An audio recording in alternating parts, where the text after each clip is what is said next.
പോകുന്ന കഥയുടെ പേര് വിശ്വാസത്തോടുള്ള പ്രാർത്ഥനയുടെ ഫലം. ഒരു കൊച്ചു വീട്, ഒരു കൊച്ചു ഗ്രാമത്തിൽ ടോണി എന്നു പേരുള്ള ഒരു ബാലനുണ്ടായിരുന്നു. അവന്റെ ചെറുപ്പത്തിൽ തന്നെ അച്ഛൻ മരിച്ചു പോവുകയും ചെയ്തു. അതിനുശേഷം വളരെ കഷ്ടപ്പെട്ടാണ് അവന്റെ അമ്മ അവനെ വളർത്തിയത്. ഒരു ദിവസം ടോണി സ്കൂളിൽ നിന്ന് കരഞ്ഞോണ്ട് വരുന്നത് അവന്റെ അമ്മ കണ്ടു. അമ്മ ചോദിച്ചു, ടോണി മോനെ മക്കൾക്ക് എന്നാ പറ്റിയടാ? അപ്പൊ ടോണി കണ്ണുനീരോട് പറഞ്ഞു, എന്നെ ഇന്ന് സ്കൂളിൽ ഷൂ ഇല്ലാതെ ടീച്ചർ എന്നെ ക്ലാസ്സിൽ നിന്ന് പുറത്താക്കി. നീ ഷൂ ഇല്ല ക്ലാസ്സിൽ കയറണമെന്ന്.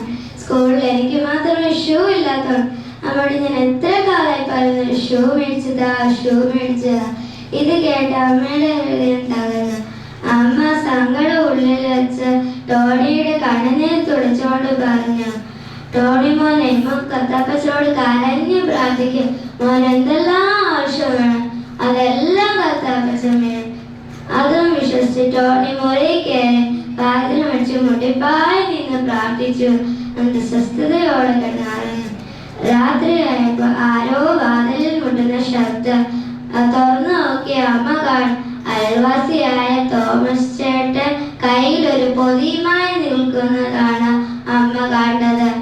അമ്മ തോമസ് ചേട്ടൻ പറഞ്ഞു, ഇത് എന്റെ മകന് വേണ്ടി വാങ്ങിയതാണ്. ഇത് അവന് പാവം. ഇത് നിങ്ങളുടെ മകന് സന്തോഷമായി കൊടുത്തോളൂ. ഇത് കേട്ട അമ്മ സന്തോഷത്തോടെ ഇതും വാങ്ങി തോമസ് ചേട്ടന് നന്ദിയും പറഞ്ഞ് ഷൂ ടോണിയുടെ തണിയലിൽ അരികിൽ വെച്ച് ദൈവത്തിനൊരായിരം നന്ദിയും പറഞ്ഞു. ടോണി രാവിലെ എഴുന്നേറ്റ് കാണുമ്പോൾ തലേണരരികിൽ അതാ ഒരു പൊതി.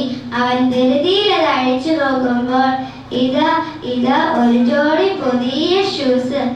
അവൻ അതുമായി തുള്ളിച്ചാടി അമ്മയുടെ അരികിലെത്തി.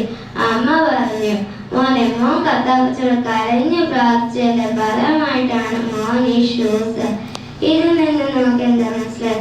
മോൻ മുത്തിപ്പായി നിന്ന് നമുക്ക് എന്താവശ്യം വേണം കത്താപ്പച്ചൻ അതെല്ലാം തരും. അങ്ങനെ